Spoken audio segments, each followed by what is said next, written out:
Pagkain? Sana ako pagkain, kakali. Saan ba kumukuha?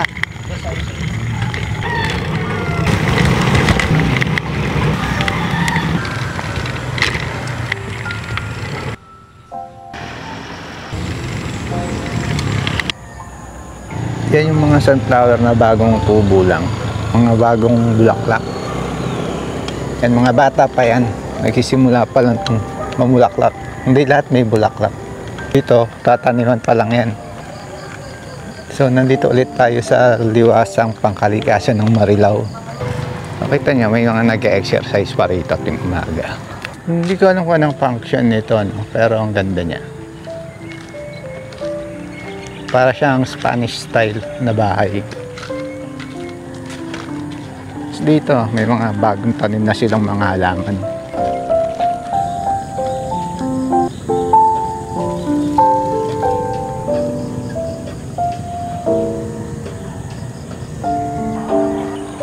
Ito yung mga talong nila.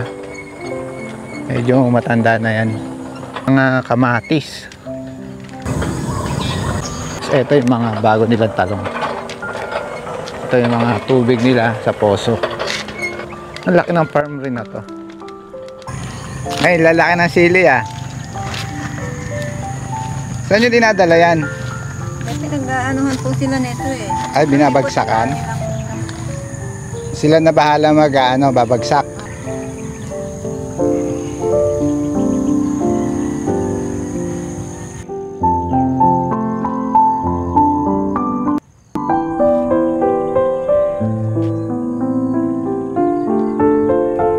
That's a greenhouse.